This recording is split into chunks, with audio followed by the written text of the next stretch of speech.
get it going.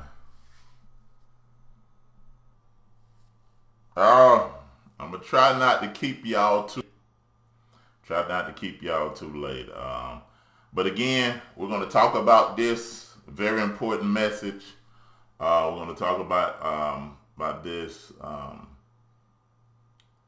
just to give people some understanding, because there's a lot of crazy doctrines and stuff going out there right now. So we want to make sure that we got you guys as equipped as you need to be. As equipped as you need to be.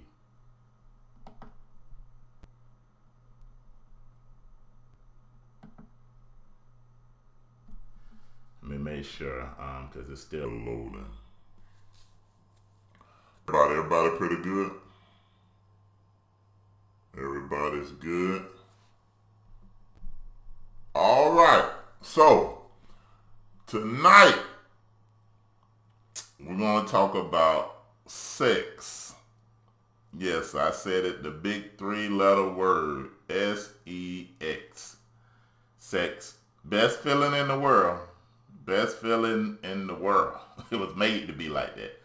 But we need to get some understanding about it. And no, I'm not finna go into your bedroom and talk about stuff that you should do and you shouldn't do. I don't get into that. I don't get into that. That's something you flow with the Most High in. You just flow with the Most High with that. I don't get into what you should do and what you shouldn't do. Up in there. All right. So, but what we will talk about this lesson is going to be called "What is Sex?" Everybody doing it, and a lot of our young people are just doing it. And now we got a thing going around Israel that's just saying that you can get with anybody. You ain't got to marry them. Premarital sex ain't wrong, and all these type of things. Now we're going to see. So we're going to talk about what is sex, the mystery of the one flesh union. The mystery of the one flesh union. Sex, the covenant consummation of marriage. So, this is the question. What was sex what was sex created for? Was it created to just have as singles? Or was it created for marriage or in marriage? What was the purpose of sex? Is that just an action? Because everything that the Most High created and everything He does has a purpose behind it. A lot of times we just look at the pleasure, we look at how good things feel, but we don't understand what we're doing. And we don't understand that every part of our body represents a covenant and also represents a perfect union of heaven and earth, and represents a temple. That's why He told Moses to do things off the pattern of the heavens of the temple that I have showed you. Our bodies is created and function as a temple. So we're going to really dig in here and see what sex is, and I promise you'll never look at it the same way. Those of you that's single, it'll make you reflect and make you want to keep yourself, because you understand the purpose behind and how serious it is and what you're doing with the dangers of playing with it. You know what I'm saying? And marriage is going to even bond you closer together and give you a whole different perspective, right? So let's keep moving. I know y'all can't see the slides, but I will have the slide and the full video uploaded. I'll try to upload it tonight after this. So in every covenant, there's a binding power of a blood covenant. Shalom, Brother Yosef. A blood covenant is the most strongest covenant that you can ever make. This is why it's important to go back to that series and that I did a while back on ancient Eastern covenants, man. That's some powerful information. And then Only Love did a great job about marriage covenants. She brought out some powerful stuff. And then Brother Josh did a powerful teaching, I think, last Wednesday. And it's all tied in together. But it's nothing greater or more serious than a blood covenant, because a blood covenant binds you together. Not only you, but your generation and your lineage. So don't nothing make you one flesh like blood. That's why in all covenants made with the Most High, it's always some form of blood involved. If you'll notice with him, it'd be some form of blood or some form of an initiation rite with water. So it's important to understand the nature of a blood covenant and how it binds you. This is why the Most High can never say he don't have a people, because he made a blood covenant with us and it binded him with us throughout our generation. That's why he ain't never just give up on us and just go to another people. Because why? When he made covenant with us, a blood covenant, it made him make a covenant with not just our fathers, but our fathers' children, which was us, the descendancy. This is why he has to perform what he said that he was going to do. Because the covenant was binded together through blood. Let's keep moving. So now, Leviticus 18:11, let's see what that says. For the life of the flesh is in the blood. And I have given it to you upon your altars to make atonement for your souls. For it is the blood which makes atonement for your soul. So it's a type of correlation of your soul and also blood. This is why the scripture was talking about when Cain killed Abel. It said what cried out? His blood was crying out to the Most High. Think of how much more of our ancestors' blood is crying out in America. So it's something that the Most High takes serious, because blood can put you back in right alignment with him when you mess up. It's something that he see about blood that will make atonement and make him more satisfied with you, and it will take away his anger from you. It's something about blood. Just keep following me. Let's look at Hebrews 9:22. And by the law, almost all things are purged with blood. Without the shedding of blood, there's no remissions of sin. So that is showing you that everything in covenant with the Most High was made through blood. Hebrews 9:22. In fact, under the law, almost everything is cleansed with blood. Without the shedding of blood, there's no forgiveness, neither release from guilt nor cancellation of merited punishment. So we seeing that things are purged by blood. Your things are remitted like you ain't never did it by blood. Things are cleansed by blood, and without the shedding of blood, there's no forgiveness of sin. Now we're going to see how all this relates in just in a little while. Just keep following. Genesis 4. And Yah said to Cain, where's your brother Abel? He said, I do not know. He said, am I my brother's keeper? Verse 10, what have you done? Replied Yah. The voice of your brother's blood is crying out to me from the ground. So it's something serious that he see about blood. Exodus 24, 3-8. Watch what he did when he went with the children of Israel. Exodus chapter 24, verse 3-8. And Moshe came unto the people, Moshe came and told the people all the words of Yah, and all the judgment, and all the people answered with one voice and said, all the words which the Yah have said we will do. I'll get to that in a minute. Verse 6. And Moshe took half of the blood and put it in basins, and half of the blood he sprinkled it on the altar. So you see an actual oath that was spoken. The Most High gave his terms and conditions. Israel said, everything that you said that I would do. It's like his marriage vows to Israel. When he was going through what he's requiring of them. I will not have no other gods before me. I would not take on any graven image. I will not bear your name in vain. I will honor the Sabbath day. I won't kill. I won't steal. I won't lie. I won't covet. All these type of things were wedding vows. That was vows, or these things was confirmed through an oath. So they said all these things we would do. Verse 6. Moshe took half of the blood after he said that. Now he's going to another aspect. After the oath, now it's another aspect of this covenant that's going to seal it. And we're going to see how blood is going to seal this. Moshe took half the blood and put it in the basins, and half the blood he sprinkled on the altar.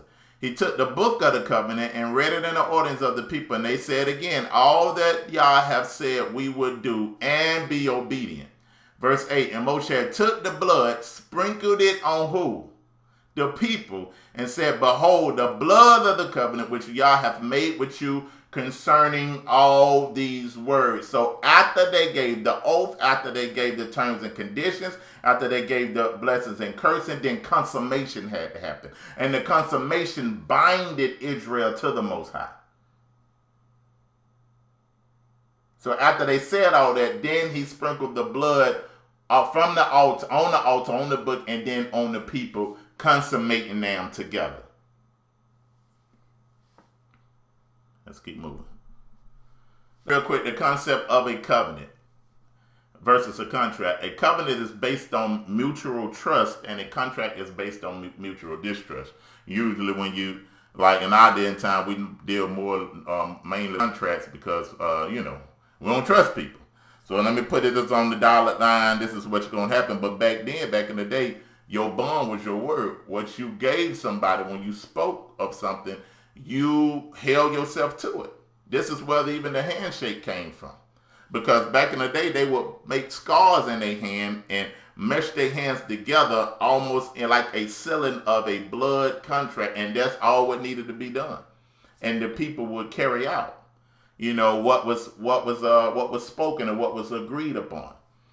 Let's look at it. Let's look at what covenant means. It means in Hebrew, barit. It means to cut or to bind. So to cut something and to bind together. So we see in the movement. Covenants have terms and conditions. They conditional and they unconditional. They contain promises and prophecies of blessings and curses. So it has terms and conditions. Terms and conditions is basically, this is what I said I would do. And this is all the other conditions that it's going to take to have these things happen. Conditional, unconditional. Some covenants is, if you do this, I do that.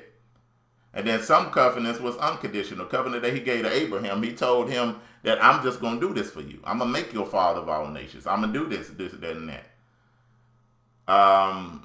Promises. Look at all the promises that he spoke to Abraham. Prophecy are in covenant because you have blessings and yet at the same time you have curses. Let's keep moving. Let's look at some of the elements of a curse. So all these type of things, elements of a covenant, all these type of things are extremely, extremely important. And y'all, I'm just laying the foundation. We'll get to the sex part in a minute. Let's look at the nature. Let's look at the nature of a covenant. Watch this. By nature, all ancient Near East covenants, that's why it's important to go and study. I'm challenging everybody to go and study ancient Eastern covenants. It's extremely important to study that. Like I said, we got a teaching on that on the YouTube. It's even in the playlist. I think it was 5 months ago, we did a teaching on the New Testament. Are we in the New Testament yet? It broke down a lot of that Hebraic thought and language that's in the New Testament. Only Love just backed it up with a powerful presentation that she did on Hebrew customs and Hebrew marriages. And then Josh just did another powerful one Wednesday. So watch this. So it's important, if you want to understand the Most High and understand Israel, you have to study ancient Near East covenants. And like I said, if you need some material, I got material that I can give to you, and I got a video series on it. Watch this. By nature, all ancient Near East covenants consisted of two fundamental elements. Watch the fundamental elements of a covenant. A covenant, it was relationship and obligation. So I have relationship because of the covenant, and I have obligations because of the relationship. So the Most High, you cannot have a covenant with the Most High, have a relationship with the Most High without being in covenant. This is why I ask people, are you in covenant with the Most High through Mashiach the Son? Not just are you saved, but are you in covenant? Because we're supposed to be restored back to a covenant. So this is why I tell people that you can't have relationship with the Most High outside of his covenant. And because of the relationship, there are obligations on you now. Because what? Now I have gave you my mind, my understanding. This is why Psalms 147 says that the Most High, Jacob is the only one that have his law, statutes, commandments. No other nation have known them. Because what? He never made a full covenant with nobody but the nation of Israel. So this is why we even say even further, it's no way that you can have premarital sex and have relationship outside a covenant. That don't make sense. You have to come into a covenant first. Then you get the elements or the benefits of a covenant. You set yourself up for the kill if you try to have relationship outside of covenant. It don't work like that. And the Most High didn't work like that. So watch this. It has legal instruments. Covenants are brought to their stated parties into formal relationships by the instrument defined by obligations, laws, conditions, and consequences. No covenant existed apart from the naming of the parties, the formal establishment of relationship between those stated parties, and the creation of legal obligations that bind those parties together. So this is like a contract, or in a type of sense, a understanding. And that's when you go in our culture, you would see it being done. You can just take a man, daughter, like that. You can rob a man of his token of her vows, or father, by just taking his daughter and just having sex with her, and then not going through the proper process by taking you and your father going to their house, and she opening up the door to receive you, letting you know the betrothal process is starting, and then you and your father would sit with her family and give also a price for the bride. And then it's certain cups that you had to take. All this was part of the process before the consummation. Because you would rob a man of the honor of his daughter by taking his daughter without his consent. If we say we're coming back to culture now. Now watch this. I'm laying the foundation. I'm still laying the foundation. We're going to look at a few steps of a covenant. Ancient covenants were always very solemn and serious agreements. Animal sacrifices were always used. Covenants were accompanied by the promise of a blessing in obedience and warning of curses for disobedience. In pagan societies, the participant always invoked their false god as witness to secure the agreement. Finally, a sign of the covenant would usually accompany the sealing of agreement. So let's look at these elements of a covenant. You would see blood because of some type of sacrifice. You would hear an oath containing blessings or curses. There would be witnesses there that would confirm, a third-party witness that would confirm the covenant that is being made, to make sure the two people that is coming in covenant together stay obligated to their vows. So a witness, that's why the scriptures say that by everything, let it be established by what? 2 or 3 witnesses.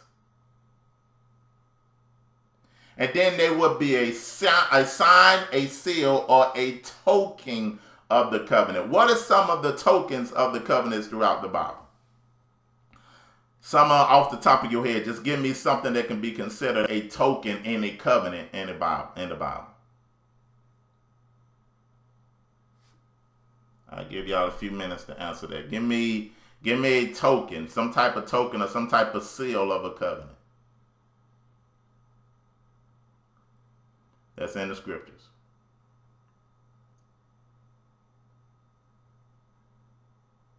I give y'all one with Abraham. What was the sign of his covenant? On the 8th day, what he had to do. Circumcision was a sign of the covenant. And notice how he put that covenant in his member.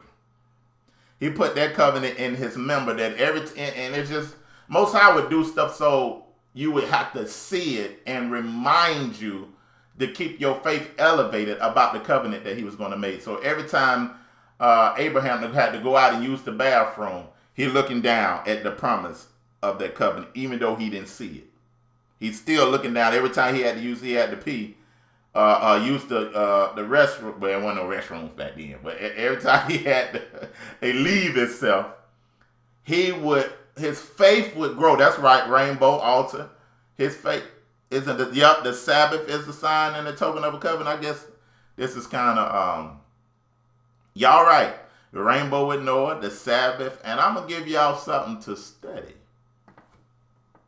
Something that I'm looking into. That the sign of a token, because remember, a token is, or a seal is something to be cherished and something to remind you of a promise going to be made. And we know that the Sabbath was a sign to Israel throughout their generations, right? But what was the first token or sign in Genesis and the Adamic covenant that the Most High made with Adam? I'm going to break that down one day, but I'm going to throw you a bone. Eve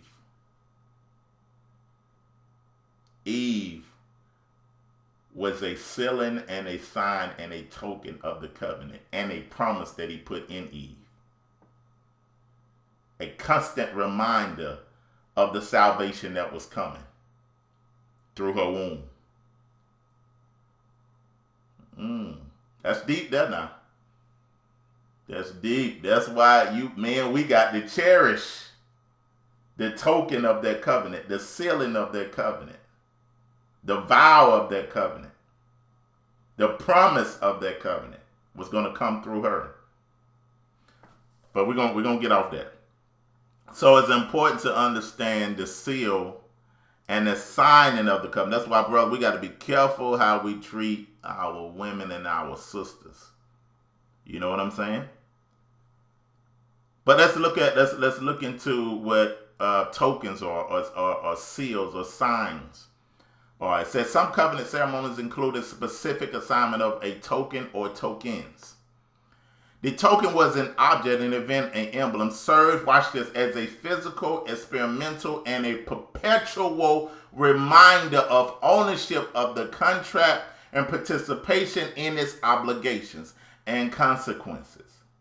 To violate, watch this, to violate or desecrate the token serves symbolically to violate the covenant itself. Did you hear that? To violate or desecrate the token served symbolically is to violate the covenant itself.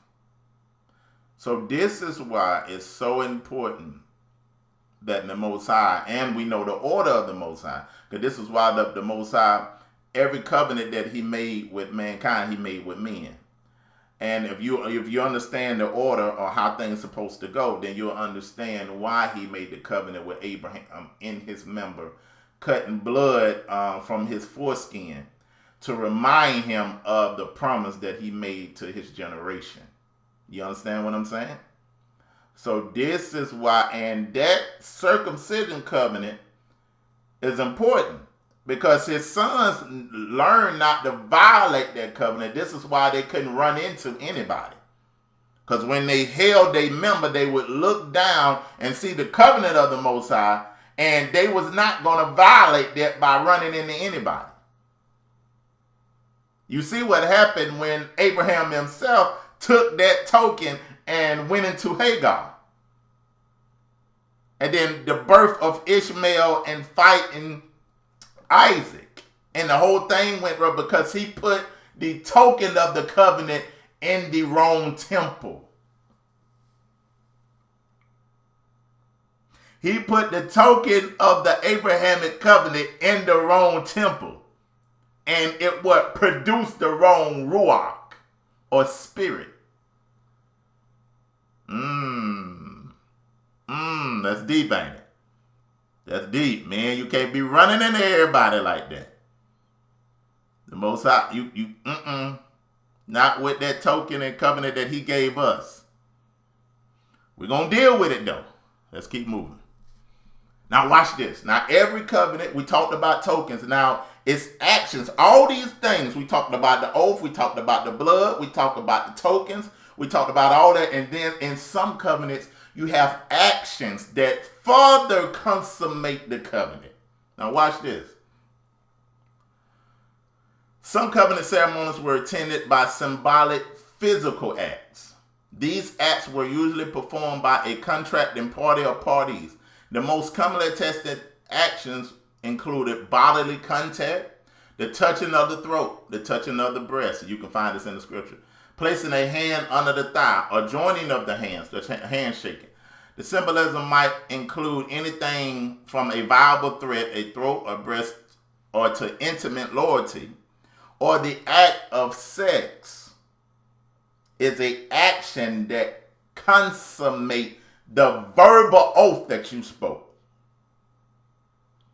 Another known act was giving or exchange of personal clothing, probably it probably was an example of self-sacrifice, deference, or commitment. So when I begin to give you, when I give you my clothing, when another nation, a greater nation, made a covenant with a younger nation and they would put on their robe, what is that saying? That's saying that I am making you just as me. There's no self-determination no more. I'm taking off my life and putting it upon you. And this is why in Christ he put upon us what? His robes of righteousness. He had exchanged what? Our sin and put on his robe of righteousness. That's not just spiritual talk, but that's covenant talk. So if you go in Genesis 24:9, right? You go in Genesis 24:9, and I'm going to show you something. Genesis 24:9. We're going to run through this real quick. And the servant put his hand under the thigh of Abraham, his master, and swore to him concerning the matter. So when he put his hands under his thigh, that means he put his hand on the same member of where the covenant was, and he told his servant to swear upon this covenant that you're going to do the exact thing that I told you. Because this covenant is just as good as what the Most High gave to me. And you got a testimony under there. And we're going to get into that in a minute. That testifies of what is spoken of.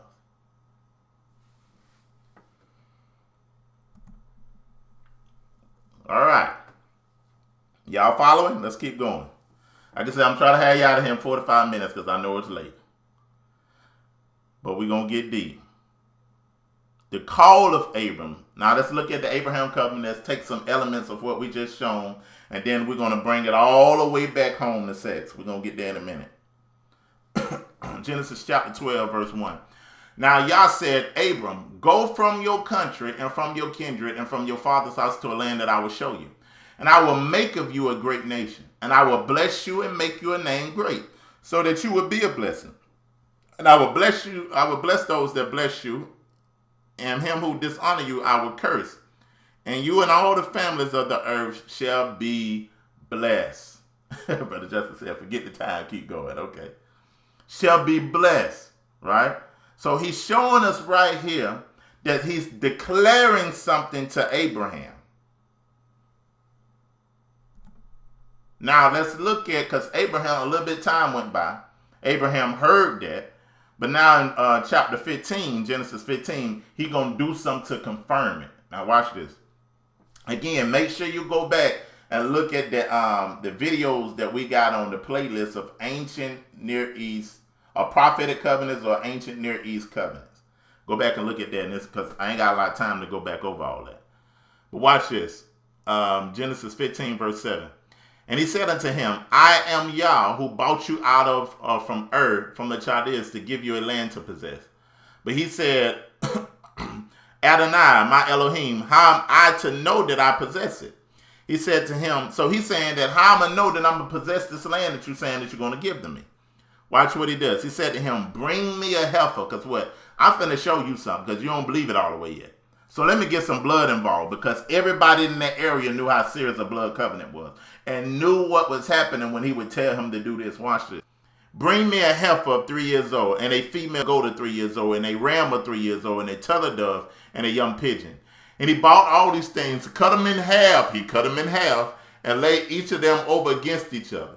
But he did not cut the birds in half, for when the birds of prey came down for the carcass, Abraham drove them away. So as the sun was going down, a deep sleep fell upon Abraham, and behold, a dreadful and great darkness came upon him. So the Most High is finna do something. And I'm going to show you in the next few slides what this is called. What I can tell you now. It's called the walk of death.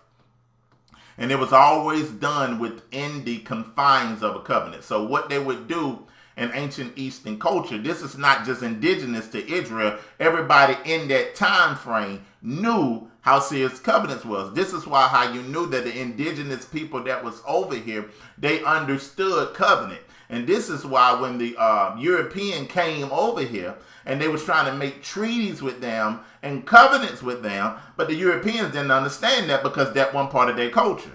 So this is why they violated every treaty and culture that they made. And this is why the indigenous people, the natives that was here, they couldn't believe it because they said, we made a blood covenant together. And this is why when they declared war, you would see in the cowboy movies, Hunto or Punto, whatever they would call him, riding on this horse with his hand up and different things like that. But his hand was representing a mark of a sign of a covenant that he made with these Europeans.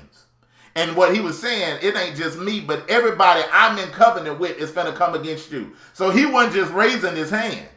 But I let you know, they didn't understand what covenants was because everybody in the ancient Near East world understood this. This is why it's extremely important to study that. Go back and get the video we did months ago. Go back and look at Only Love video that she did a powerful presentation on it. It's important if you want to understand the Most High, you got to understand his covenant. So what? He split these, according to Genesis 15, he split these animals in half, right? So what they would do, they would come within the animals, as the blood is dripping and everything, they would come within the animal and give the requirements of the terms and conditions in the middle of the animal of the covenant. And what they would do is first walk a figure 8 and come back to the middle of the animal and pronounce these obligations on each other. Because like I said, a covenant breeds relationship that in return puts obligations on you because of the relationship in terms of the covenant. So this is why it's extremely important when Abraham asked that, how do I know this is going to happen? The Most High said, let me show you something. Let me get some blood. Let me slice some animals up and make a blood covenant with you. And what they would say to each other, if I don't perform what my half of this covenant, let the same thing that happened to these animals happen to me. Let me be split and scattered. And if you go into the book of Jeremiah, you'll see that Israel did the same thing. And this is why the nation was split and they were scattered to the winds. So watch what the Most High said. The Most High is going to turn this thing up to another level. Let's look at verse 17. So he put Abraham to sleep, and let's watch what he did. And when the sun went down and it was dark, behold, a smoking fire pot and a flaming torch passed between the pieces. So the Most High sent his spirit through those pieces. On that day, Yah made a covenant with Abraham, saying, to your offspring I will give this land. From the river of Egypt to the greater the Euphrates, to Kinsal, to Kenizit, to the Conamites, to the Hittites, the Bezizite, the Raphaim, the Amorites, the Canaanites, the Geshites. That's why you got to get your eyes just off that land of Israel over there. Our promised land is way bigger than that, man. I don't want that little piece of land. He said from the rivers of Egypt all the way to the Euphrates, all the way around. That's what he promised us. And what was the Most High saying when he passed through those animals? He was saying to Abraham, if I don't perform this, let me die. That's why we know we going back to the land. Because he told our father Abraham, he said, let me make this blood covenant with you because it ain't nobody else for me to swear by, so I swear by myself. If I don't perform this to you and your children, that's why in Genesis 15 also it says also that his children know for surety that your children would be in a strange land that is not their own for 400 years. That's why we know we coming back. Because the Most High say, if he don't bring us back, he got to die. The Most High got to die. When he performed this blood covenant, that was he was speaking. If I don't do this, let what happened to these animals happen to me. Ain't no way we gonna stay in America. I know I'm getting off the lesson. I know I'm all off the lesson now. But ain't no way we staying over here. Because the Most High got to die if he leave us over here. And I ain't just going for that little land where the Jewish people at. Way bigger than that, from the rivers of Egypt all the way to the Euphrates, to the Kenites, the Kenzasites, the Canaanites, the Hittites, the Perizzites, the Raphaim, all that. I want all mine. Don't cut me short. Y'all can fight over that little piece. That ain't mine anyway. Fight over that little piece. I want the whole area. I know I done got off subject. Let me wheel it back in. So, this is what he told him. This is how sure that he made this covenant with him. It's so important to understand that. And this is why when we violated, because I used to ask, why in the world our punishment was so hard, but I was thinking from a Western mentality rather than the ancient Near East, because everybody knew how dangerous it was to break a blood covenant with another person or another nation. You declared war on yourself if you made a covenant with a nation, a blood covenant with a nation, and you ain't performed your part. So this is why our beating had to be so bad. This is why this had to happen to us. Because we broke a blood covenant, not just with a nation, but with the Creator. With the Creator, we broke that. That's why our whooping had to be so severe. He really went easy on us. When you really look at who he is. And we defiled him. And did it with such animosity against him. And he stretched his hand out still to us day by day. You see what I'm saying? But let's keep reading. So we've seen that part, right? Now let's keep reading.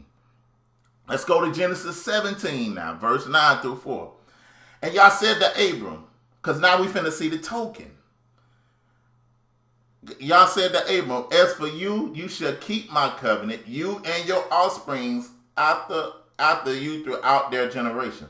This is my covenant which you shall keep between me and you and your offsprings after you. I gotta keep moving. I don't want to stop at that. Every male among you shall be circumcised, and shall be circumcised in the flesh of your foreskin, and it shall be a sign of the covenant between me and you. So this covenant, the sign of the covenant, the token, was supposed to be on all of Abraham's offsprings of circumcision. When they go down to look at their male member to pee or whatever they had to do, it should give them faith. This is why all the men, even over here in America, we should get excited when we circumcise.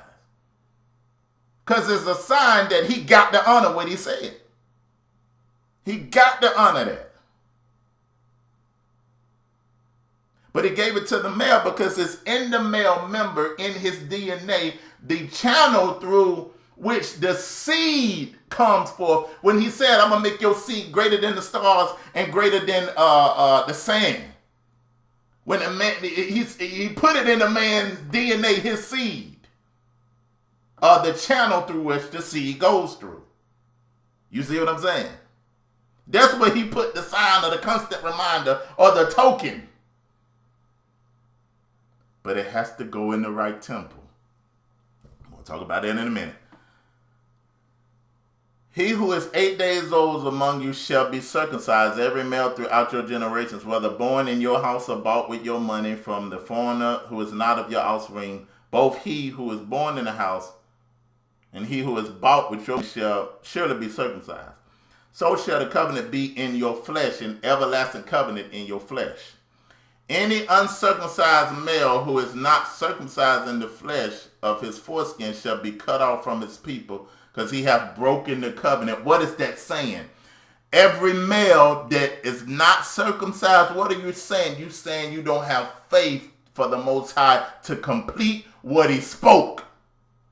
If you won't circumcise yourself, that's saying you don't believe. That's why people without spiritual, people with uncircumcised hearts gonna be cut off. I don't care if the people going around wearing fringes, talking about they Israel, talking about they this, they ain't circumcised. So they ain't going to no land. They don't have the faith for it. So because that means you come into my temple and don't believe the Elohim of the temple. You don't believe the Elohim of the temple. Ain't no way you going into the promised land. Because you ain't got the faith. You won't even circumcise yourself. The very symbol and token that I said that's going to bring you back into the land. So these Negroes running around here hollering that they're Israelite and wearing fringes and talking crazy, they ain't uncircumcised at heart. Because the outward was supposed to influence the inward. So the circumcision of the male member was supposed to show he was already circumcised in heart. Why? Because his faith believed. Now faith is the substance of things hoped for. And the evidence, what was the evidence back then? Your token. The evidence of things, what? Things that are not seen yet. Things that are not seen yet. But every time, and that makes the male responsible, because now when you understand circumcision, even in the natural, you can't put that member into every temple, every woman. Because you fooling with the covenant. And you illegally going into somebody. And we finna get into that. Boy, you messing up. Let's keep going. Where we at? All right, so watch this. Watch this. Now, let's talk about this now. I know only Lord know this. Blood and water. You will always find that in some type of way. And the covenants that the Most High made. You will always find blood and water. Even when a woman is having a baby. What happens first? The water breaks and blood flows also too. Initiating a baby from one realm to another. All right. So blood and water, let's keep going. Let's talk about some things of a wedding, all right? Because we want to handle these people with these crazy doctrines that you can have premarital sex. Watch this. Wedding rings, we're going to just talk about some elements of a marriage. Watch this. Wedding rings replace the marriage scar on the finger. Back in ancient time, they would make a scar on their finger. And also, they would have other things also, too. They wouldn't necessarily wear rings. They would actually have jewels in their nose as a representation of them being married. If you look at when the Most High was talking about Israel, he said, I put your jewel in your nose. Also, the head covering was also another sign of marriage. But we ain't in those elements. But what they would do, they would cut their finger, and the reason that they would use this finger, because in that time, they believed this is the finger that veins lead to the heart. So if the life is in the blood and they would cut each other's fingers and mingle their hands together, that means what? They was becoming one life. And remember, blood binds you together in a covenant. So individuality when you get married has to cease, because what? You cut yourself. No, not cut yourself like that, because that sounds like some crazy type of killing yourself. Not cut yourself. But you do make a cutting in the flesh. And you bring the blood together, joining yourselves together. And that scar was an everlasting token or seal or sign of the covenant that you made with your spouse. All right, let's keep going. Now, don't get me wrong. The head covering, marriage ain't the only reason for the head. It's multiple reasons that our people wore that. It's multiple reasons. Let's keep going. All right, let's see. I said that part. They held hands and made vows as blood flowed. Yeah, they would hold hands and make vows as blood flowed down from their hands, sealing them together. This is why the Messiah, Yeshua, this is why he said that this is the blood of the covenant. This is why, well, we're going to get into that in a minute. So blood even binds you closer than family members. Watch this. This is where we get the term blood is thicker than water. Because water, back in ancient time, people knew that when your water broke, that a child coming through the same womb, that you know that you was kin. But when you made a blood covenant, that will bind you even closer together than water, which is family. So this is why the Most High told Adam, Adam said that a man must leave his mother and father and do what? Cleave to this union, this blood union, because it's greater than water. So blood thicker than water ain't got nothing to say. It ain't talking about your brother and your sister closer to you than your husband, no. Or the person you made covenant with. But it was actually talking about when you make a blood covenant with somebody, that binds you together closer than family members. This is why you had to leave mother and father and cleave to your wife. And why Eve was the token of their first covenant. All right, so, and then another thing that would happen was an exchange of names. When I gave you my name, or when a greater nation would give a lesser nation its name, then it would take on the release of identity. That means that you are taking on my nature, you're taking on my name, and if you take my name, that means I'm responsible for you. This is why the Most High told Israel, don't bear my name in vain. Why? Because I married you.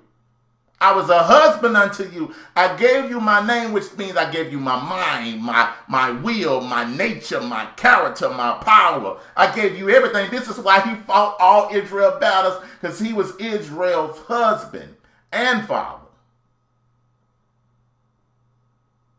And yeah, this is why they had to strip us of our name, because our name connected us to our power. So this is why they had to change our name, because changing of a name is changing of a nature. And this is why we acting opposite of the name that he gave us. Because what? Psalms 83, David's idea was to wipe the memory of Israel from the earth. So I can't let you go around and have your names.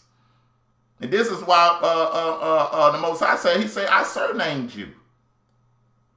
I gave you everything that I am. And this is why we got to come back to him and take all these crazy names off us. Ho, dot, thug, pimp, dog, all that type of stuff is names that bounds us and makes us something that's outside our nature. We call each other dog, and then it wasn't known among us for us to act like dogs. We call each other hoes, so it wasn't known among us our women act like hoes. Because the naming of a person means you take off your individuality and take on the character of another. Let's keep going. And also in a marriage covenant, there was a memorial meal. And this is why we celebrate and do Passover. Because when he said, I'm giving you the blood of this covenant, he said, drink my flesh. No, not drink my flesh. Eat my flesh and drink my blood. That was not something that was just indigenous to Messiah. This is something that they understood, so they knew what he was saying. They weren't going around thinking how crazy we think he was talking about become a vampire and suck up my blood or some type of pagan thing. No, when he said drink my blood, he was talking about his wine. He was saying take on what? My life, because what's in the blood? Life is in the blood. So when they drunk that, they took on not just his kingship, but his priesthood nature. So this is why cake and wine is at most weddings. We do stuff, we don't know what we're doing. When you take that cake with them two little figurines at the top, You take that cape and everybody taking pictures and look nice, and you wrap them arms around each other like that right there and feed each other that cake. You know what you're saying? You're saying we both eating this cake and we becoming one body. Because the bread or the cake is the body. When you switch them hands around and drink them cups together, that means you taking on one life. Ain't no individuality in this no more. You ain't your own.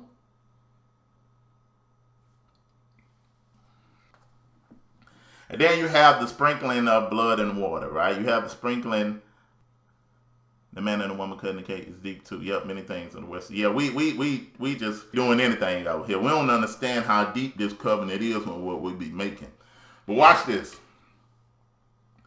All right, then you have the planting of the tree, and that's why some people have like groundbreaking things when they're doing a new building or something like that. Sometimes they would plant a tree together, and the blood of the animal sprinkled on the tree by hyssop sticks, and stems of the hyssop sticks contain water. So you always see blood and water. Remember that. Now we're gonna go somewhere. We talking about sex now. Blood and water. The blood that splashed onto the tree when they stabbed Mashiach. What came out? Blood and water came out when they stabbed him, consummating this covenant. Exodus, when you look at, think about what happened when Moses ran the Israelites out of Egypt. Well, he took them out of Egypt. What happened? They had blood around the doorpost, and they had to pass through water.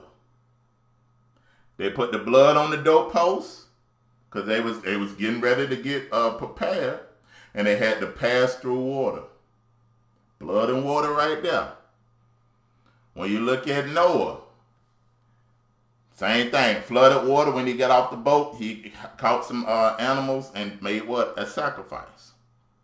So we're seeing this thing of blood and water, all these type of elements that are in this thing that's making this whole covenant one. Let's keep going. So let's get the elements of this so we understand what we're doing, right? Watch this. In this covenant, and a lot in the marriage covenant, blood, with just a covenant period, have blood sacrifices and water. You have an oath containing blessings and curses. You have witnesses there. This is why witnesses, she ain't just having folks just show up there. This is stuff that was practiced. Or just a third party. And then you will have a sign and seal and token of that covenant. We're going to get to sex in a minute. Now, blood on the doorpost. Yeah, that's right. Now let's talk about the covenant of sex, because everybody love it and everybody want to have it, but we don't realize how sex is only really supposed to be in the confines of the covenant of marriage. It's just like you standing between those two animals, pronouncing everything, getting ready to consummate this thing. Let's look at this. That's why nothing. I'm gonna say I can tell. Let me just say this. Yeah, y'all know, you're elder and you're more ready finna get real with you. I can always tell when a woman has slept with a man. She tell on herself, because it's something in a woman's nature when she allow you to enter her, and she become one with you. Then it's something turns on in her as ownership, because she gave you of her. So you can't become one with her and snatch away. You're tied then. She always tell on herself. But we finna get deep now. We finna get deep. Soul tie, there you go. We finna get deep. Watch this. We finna talk about some anatomy now. We're gonna talk about some anatomy. Y'all don't get tight on me now. Now watch this. Watch how covenant sex is now. Now, after you did all that other stuff, right? Now comes the consummation. This is the thing that really binds you together. After you did the oath, this is what's finna bind you together now. And this is why the media and everything want us to just just do it all, just all the time. We're in everybody, and this is why we're so divided in our mind and bipolar and all these type of things, because what our spirits are scattered everywhere. Now watch this. Watch this about the male member. Now I done told you that everything starts with a covenant, and it cuts the foreskin of a man, right? I wish y'all can see my screen, but the people on YouTube are gonna be able to see it. Now, notice a man cannot penetrate a woman without being erect. Or for lack of a better word, without being hard. My wife gonna get on me by saying it like that, but without having an erection. Because what? Blood has to flow through his member to get him prepared to enter a temple. And this is the same thing, when you just take, when people stand up for the flag, they saluting the flag, they're erected. When the bride steps into, when she's getting married, and everybody say, the little boy with the bell, bing, bing, the bride is coming, the bride is coming, the bride is coming. I don't know why I said it like that. I don't know why I said it like that. The bride coming. So everybody would rise and stand for attention. You see what I'm saying? Or you look back in the Olympics that time, even this right here is a sign of a salute. So when a man is getting ready to cut covenant, blood is involved, and he has an erection. The erection is a sign to the man saying, we are ready to cut covenant now. That thing ain't just getting up just to get up. It's covenant time. It's ready to cut a covenant in the same member that it has the Abrahamic covenant of circumcision. Ready to enter into something and cut covenant.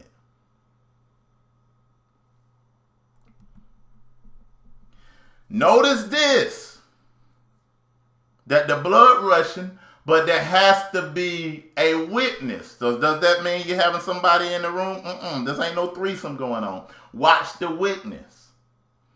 When you look up the word testicles, watch how anatomy already set up. When you look up testicles, the root word for testicles is testes. When you look up what the word testes is, it's witness. So he have in a man member everything being established by 2 or 3 witnesses. What are the 2 witnesses? 2 witnesses, for lack of a better word. Oh, my wife gonna get me for saying that. Balls. And the 3rd witness is the erected penis. 2 or 3 witnesses let what? Everything be what? Covenantly established.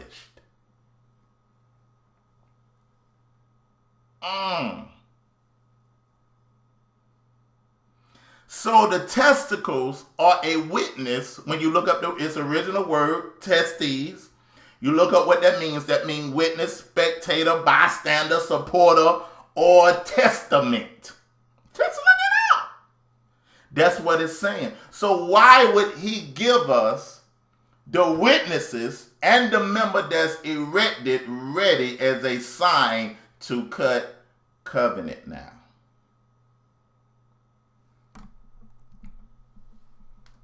Watch this now. Watch where we switch this to. Now I'm going to put your mind on the temple and I'm going to show you how a woman's body is set up as a temple. And this is why you can't be going into multiple temples. You can't be going into multiple temples. Because them witnesses ain't supposed to go into multiple temples. Watch this. All right, so you have the outer court. And in the outer court is where they had what? The blood, because they would do sacrifices, and they had the water for what? The priests to do mikvahs in, to clean themselves. And then it would be a veil. They would have their holy place, And then there'll be a veil in between the holy place and the Holy of Holies. You have the outer court, the inner court, which is the holy place, and a veil that separates the holy place from the Holy of Holies. So, watch this. We finna talk about the covenant of the hymen. The hymen covenant. We've been talking about blood. This is why sex is a covenant. The man erection ain't just getting erected for nothing. It's a sign, even with the circumcision, to let them know that it's ready to cut covenant now. Then you have the two witnesses with the erected penis as a witness to establish, like every covenant back then had witnesses to establish this blood covenant that's going to happen. Watch this. Now, in the outer court is where what? The work and the water and the blood would be.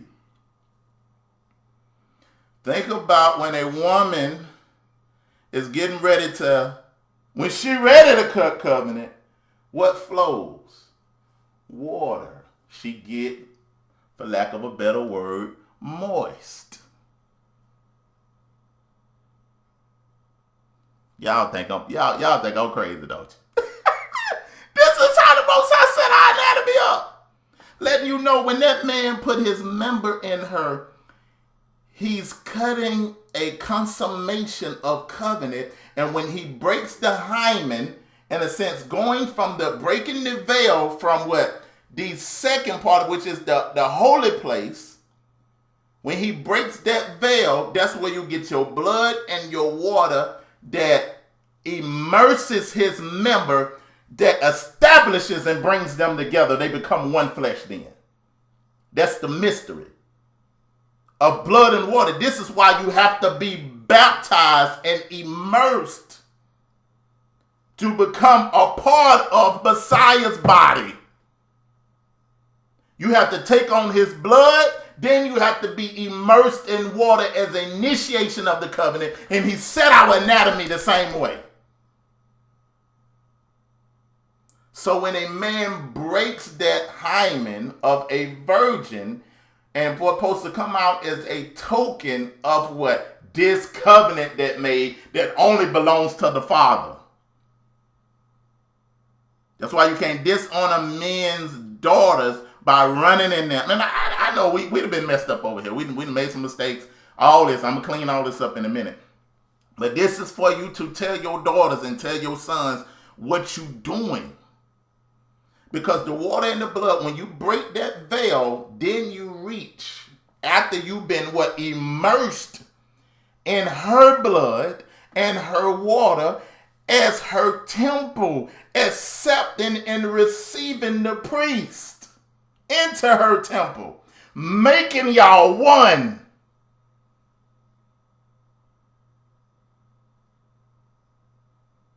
This is why you can't just take her token and her virginity and not be tied together.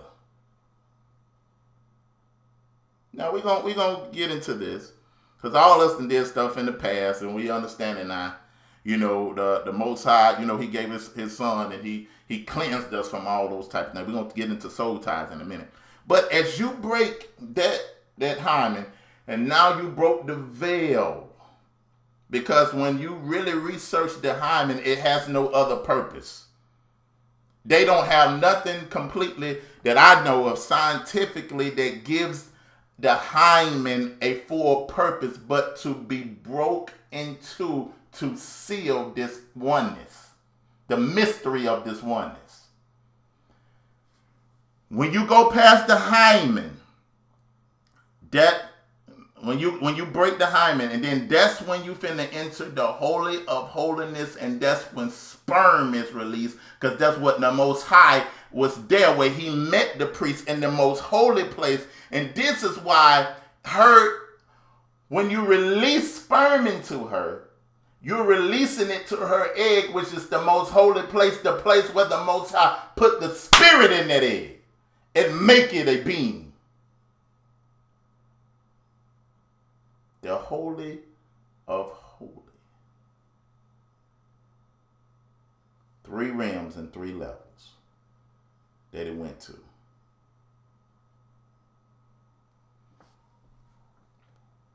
This is why your virginity is so important, because what it's supposed to do is bind you together. And now every time that you have sex with your husband, you're renewing the covenant. You're renewing the covenant. Every time y'all have sex, you're renewing the covenant together. Making you what? More and more one. Y'all following me? All right, let's keep moving. Let me read something to you.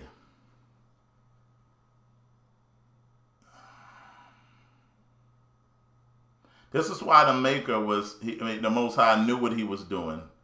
He put a breakable tissue full of blood at the very door of a sexual opening of female.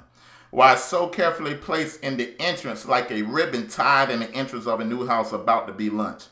While it's filled with blood that spills away when it is broken. While without doubt the hymen is a gate. Yahoo set the blood-filled vessel there is a covenant blockage, a sign or token of a covenant between the bearer and whoever plunges into her opening.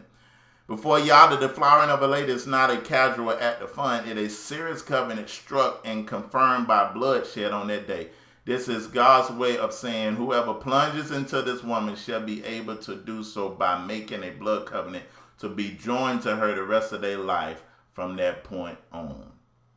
This is the purpose of the oneness of marriage and the oneness of sex.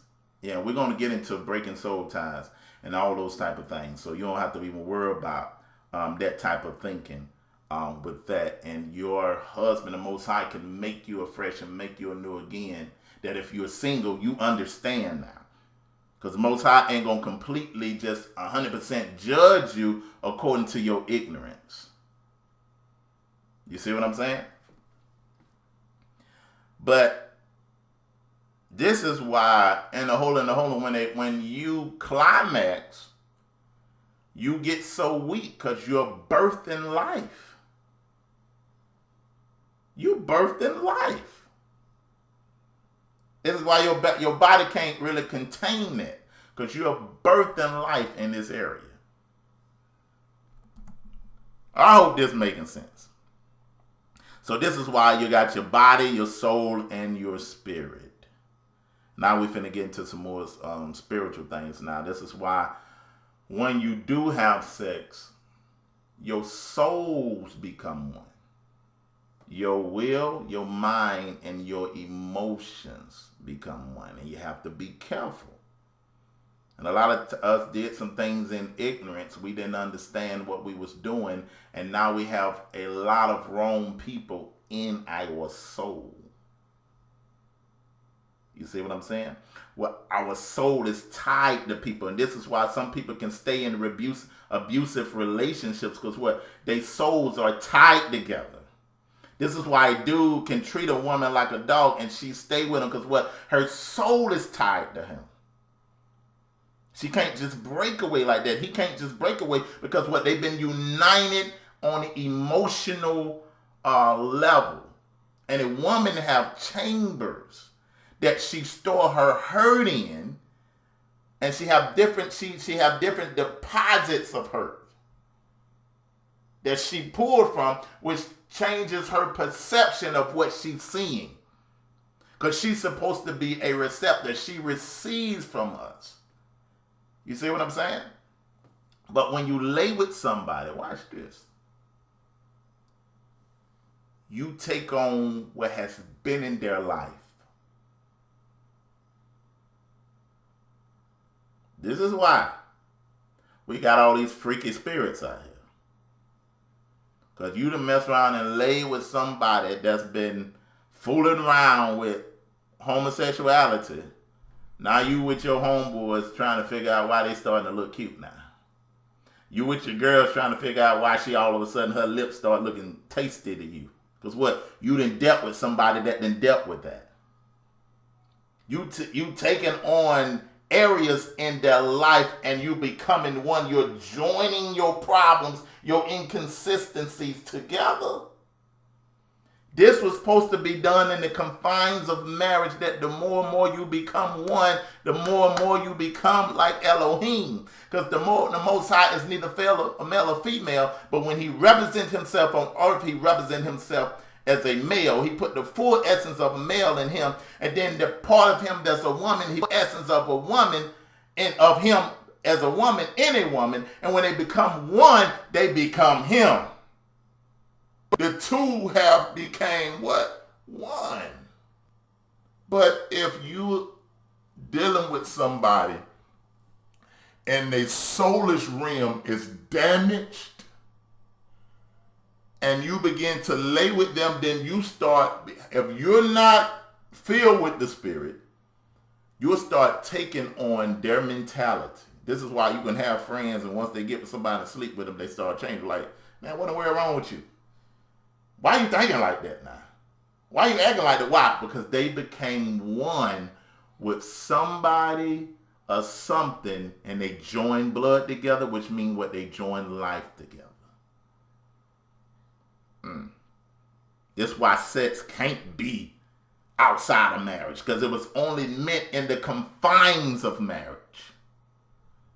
And this is why we have all these problems. And that's why I see even some people have marital problems. Because they still got old Freaky Freddy in their nature, in their soul. They still got Freaky Wonder. This your wife, and you ain't pleased because you want your wife to do like Freaky Wonder, and everybody know Wonder was a hoe. Everybody know Wonder was a hoe. Everybody know Wonder was a hoe. But what? You got Wonder in your spirit. And it became one and joined to a harlot. And wonder why now you got harlot nature and harlot thoughts now that you can't control. And then you have to feed that with pornography. So because you became one with a harlot and don't know how to get that out of you. Yeah. This ain't condemning us when we lost our virginity, y'all. All this is showing you what happens. When you came into covenant with the Most High, he can weed and pull all those things out of you. You see what I'm saying? But when a man put his member in a woman and release his DNA, if you really look at sperm, I'm just going to be real. You look at sperm, and sometimes, you did stuff with your wife in bed and you got some sperm on the sheets. And the sheets be stained a little bit. Y'all, I'm talking real. Y'all know this happens. Sheets be stained because DNA leaves a stain. And every time DNA is released in that woman, the man is releasing himself in her and staining her as his territory, as his. You see what I'm saying? So this is why women, you can't let every man running up in like that, because what? You taking on different men DNA, different men's spirit that have stained you with their inconsistencies, have stained you with their problems. This go beyond hollering about you Hebrew now. Yeah, ain't go beyond all that. That's just a mask for a lot of us using for these problems we got, man.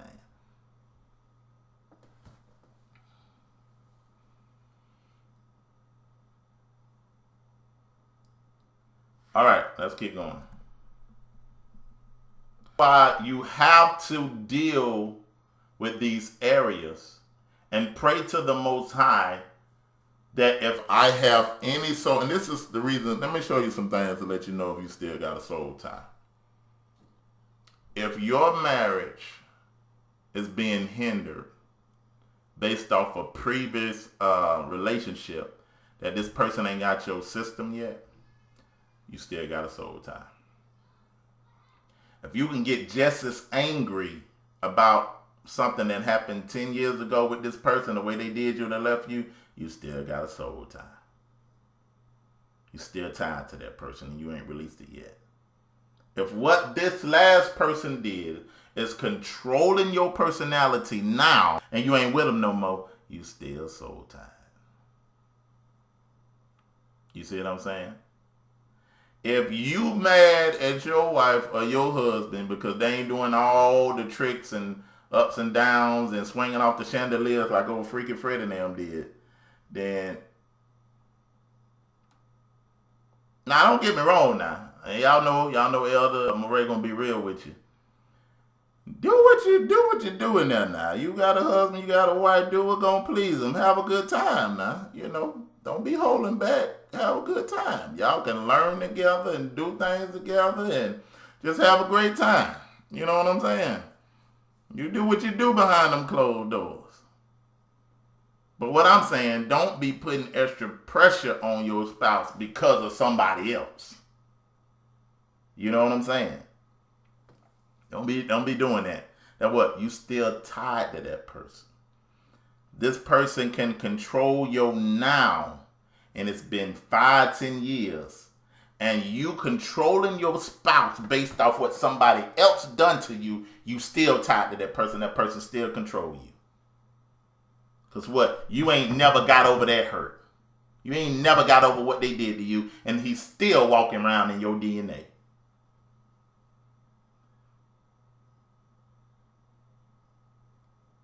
I hope this making sense.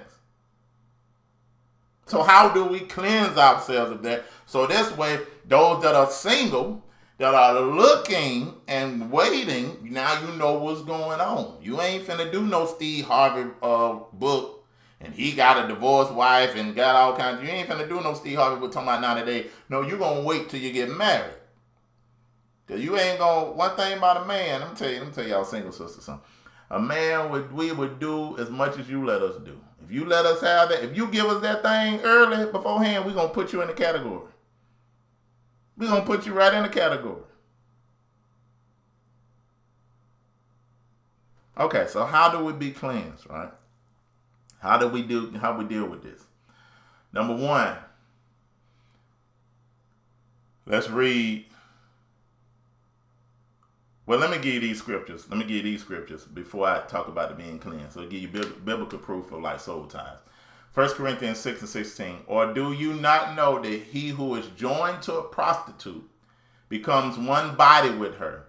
For it is written, the two shall become one flesh. So if you mess around with a girl that's just getting tossed around with everybody, yeah, you're going to get that spirit in you. And don't think just because you got married that you're going to stop. If you've been running around with women before then, think you that it's just gonna stop when you get married. No, you done fed that dog, and it's gonna still itch. You see what I'm saying? And let me say this to you brothers. Y'all know I expose myself and put myself out there. It's important to understand, brothers, that your sexuality with your wife is how y'all connect, right? Not just how y'all connect. Right, but a man is moved by what he sees and a woman she hears. All right, so if you want to connect with a woman and get her right, you have to speak to her right. You know, she's like a crock pot. You got to start throughout all the day and all that type of stuff. I know we be tired, we ain't got time and all that type of stuff, but no, you can't be like that. But a man is always is ready. But this is the thing. You cannot, because with a man, our sex connects us, right? And we are one of the only creatures that can actually lay and look on top of it and look in each other's eyes while having sex. Most animals, they have sex from behind. So it's like a heart connection there when we are eloped over each other. You see what I'm saying? But if you start connecting with something else, you would disconnect from your wife, right? Let's say if something happened and your wife, she tired tonight and tired the other night, and boy, then all of a sudden y'all start having problems and y'all ain't having sex, right? Or consummating or having covenant, right? And you start disconnecting. Watch this. And then a lot of men have problems with pornography. So that's why women, you can't be turning your husband down now. You know what I'm saying? I'm gonna tell you this. My wife know me. I can't go past 3 days. Well, I don't know if I'm supposed to be saying that. It'll be all right. Don't let your man go past 3 days now. You know what I'm saying? Work something out with him. Don't be sitting there Talking about you got a headache 3-4 straight days. That man, he fighting all day. You know what I'm saying? Trying to do right and hold right. Like my wife say, sometimes she got something called the side ministry. She'll, turn on to the side, let me do what I need to do, and then we both sleep good. When she don't be all the way involved, she gonna get me. She gonna get me by saying all this. But it's gonna help you, because she done said it before. As we, the counsel people. But I'm saying this to say this. If you fool around and start fooling around, I know, Sean, that's my son. If you start fooling around and get hooked on pornography, your connection would disconnect with her and start connecting with pornography. And then let me tell you what happened. As you sow to the flesh, of the flesh, you're going to reap corruption. So the more and more you keep sowing to the flesh, of the flesh, you're going to do what? You're going to reap corruption. So let me tell you, the next thing that'll happen, you'll stop connecting, you'll disconnect with your wife and connect to the pornography, right? And then with the pornography, all you're really doing is watching it, and most men watching and masturbate, right? So now your connection is with the masturbation, and you disconnect from your wife. Then what happens? Then you have to watch some type of freaky pornography show to get turned on, because you get your body, which is your temple, trained for what you seeing, because we continuously become what we see. So you get your body trained for what you're seeing. So when you have sex with your wife, now you got to have images in your mind. You got to do different things over there, what you're seeing on pornography, to get off. And it ain't about connection with her. But you done fell in love with the release. Yeah, that didn't happen. You done fell in love with the release, not the woman. So you done disconnected from her. And I had to deal with that.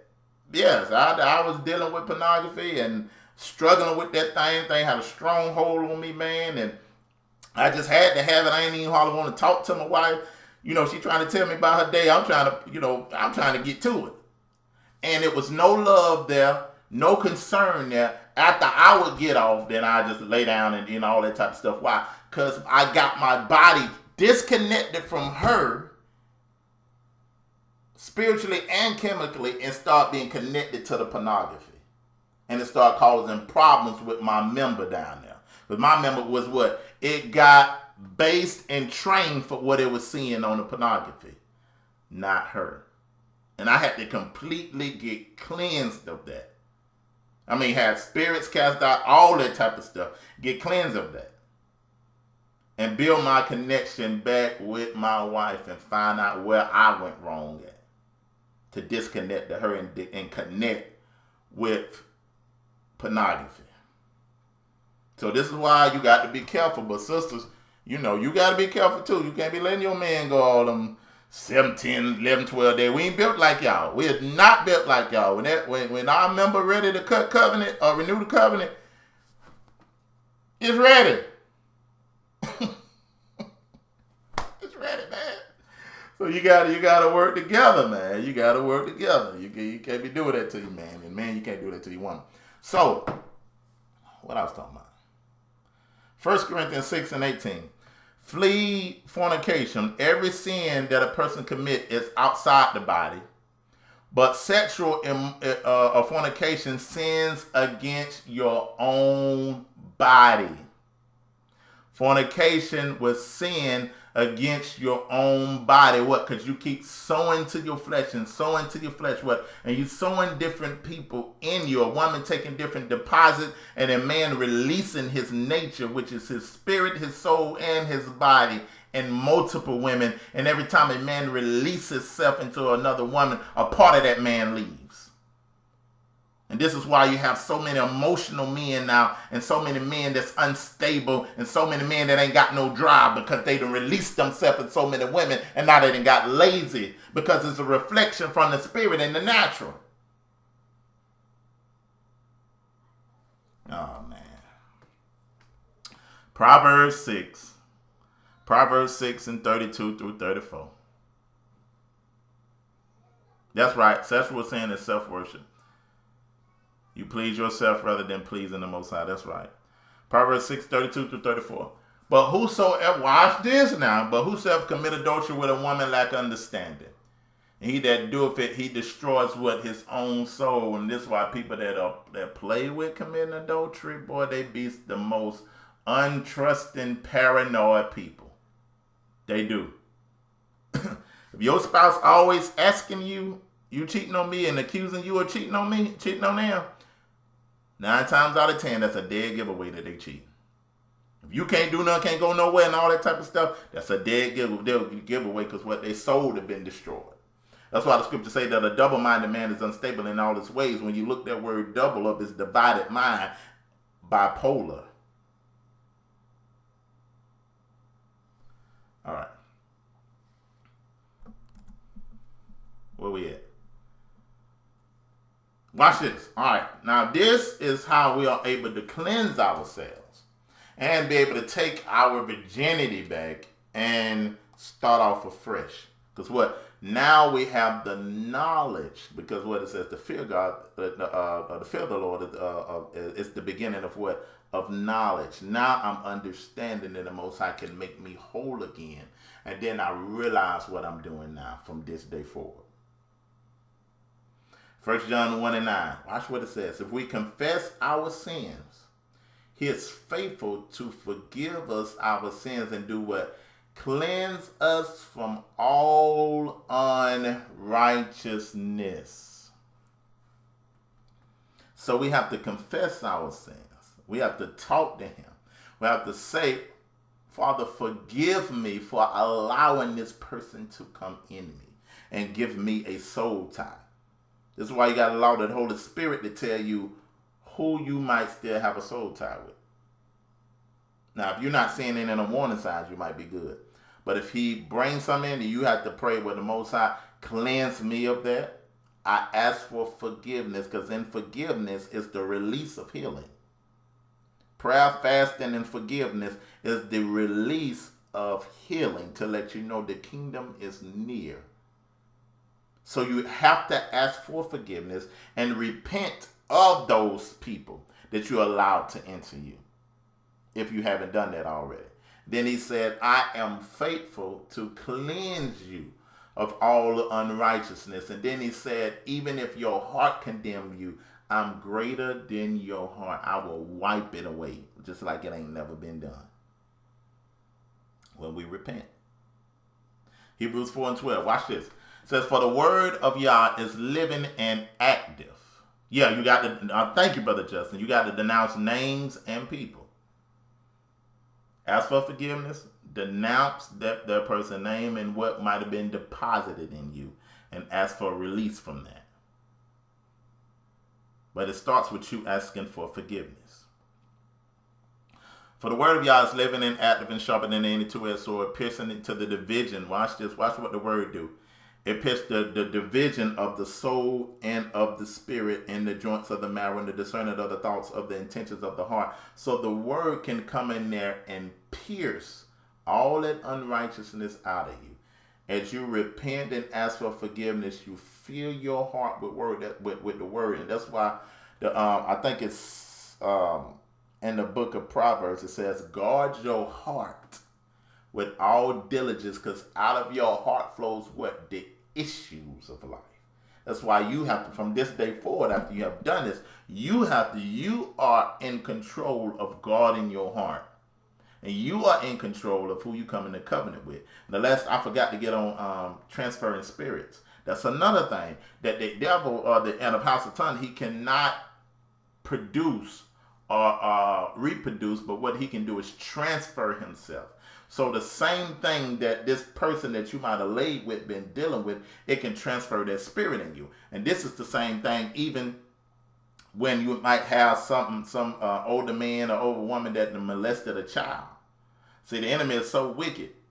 It can't birth nothing, but it can transfer that spirit of molestation that can be passed to, not in all cases, but can be passed to that child. And this is why some people that have been molested, they go and molest others. Because what? It's been a transfer of spirits. So the same thing that's clouding this person's mind, you sleep with them and you don't know what they dealing with or what they could be dealing with in their lineage. You got to be careful. You see what I'm saying? You got to be careful. Because through sex, you can get an STD on 3 levels.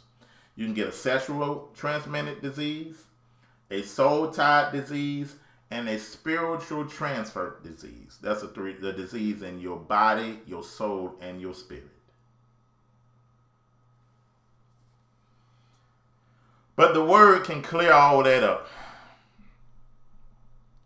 3 John 1 and 2. Beloved, I wish above all things that you may prosper and be in good health, even as your soul prosper. So the Most High see your progression based off the prospering of your soul. This is why Mashiach said, I ain't come to give you rest for your spirit, but I came to give you rest for what? Your soul. Come to me that all of what? Weary and heavy laden, and I will give you what? Rest or water that you'll never thirst again. What did he tell the woman at the well? He said, the husband that you got now ain't yours. You got 5 husbands. And the one you have now ain't yours. He said, you have 5 men that made the deposit in you, but now I'm going to give you water that you'll never thirst again, that is going to cleanse you from all unrighteousness. And some of us might have already did this. We just needed to know what we was doing. All right. 1 Thessalonians 5 and 23. Now that the Elohim of God of peace will sanctify you completely. Watch this. This is where he want to sanctify that. This set apart, cleanse that. 1 Thessalonians 5 and 23. Now that the Elohim of peace himself sanctify you completely, and may you be whole in your spirit, your soul, and your body be kept blameless until the coming of our King, Yahushua, Yeshua, our Mashiach, our Messiah. So he want our whole spirit, soul, and body to remain blameless. All right? Now, this is a psalm. This is something that you can fill your spirit with, even in your repentant prayer. Psalms 51. Have mercy on me, O God, according to your loving kindness, according to the multitude of your tender mercies, and blot out my transgressions, because all I did before was transgressions. Wash me thoroughly from my iniquities, and cleanse me from my sins. For I acknowledge my transgressions. I have to acknowledge it. I acknowledge my transgressions, and my sin is ever before me. Against thee and thee only, I'm not going to make no excuses. I'm not going to blame nobody. Against thee and thee only have I sinned, and I done what's evil in your sight, that you might be justified when you speak and clear when you judge us. Behold, I was shapen into this world of iniquity, and into sin was we conceived, into the, sin was we conceived. Verse 6, behold, thou desirest truth in my inward part. So I'm being honest in the most inner part of my beings. And the hidden part thou shalt make me to know wisdom. Purge me with hyssop and wash me clean, that I shall be whiter than snow. Make me to hear the joy of gladness, that the bones that thou hast broken may rejoice. Hide thy face from my sins and blot out my iniquities, and create in me a clean heart, and renew within me a right spirit. So these are the things that you're cleansing your soul and your spirit from these things. And you're praying and ask the Most High to take these things away from you, that you're asking for forgiveness for those things. Last scripture, Ephesians 5 and 31. For this cause shall a man leave his father and mother, and shall be what? Joined unto his wife. The two shall become what? One flesh. So we see how important sex is. It ain't just about the feeling. That's a byproduct. That's great. That's lovely. Best feeling in the world. Ain't no feeling better than sex. But sex is covenant making. And I renew that covenant each time I come into my wife's temple. So teach this to your children. Let them know what they're doing, how important their virginity is, and how important this covenant is, and every part of their anatomy is getting prepared to make this covenant and make this vow and make this thing one. You see what I'm saying? But that is it, family, for the night. I know I kept y'all a little longer.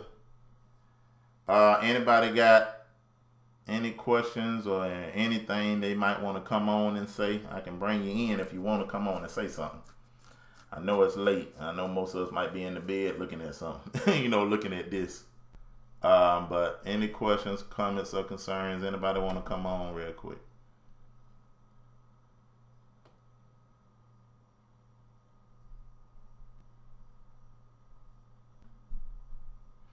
I had to cut the recording out.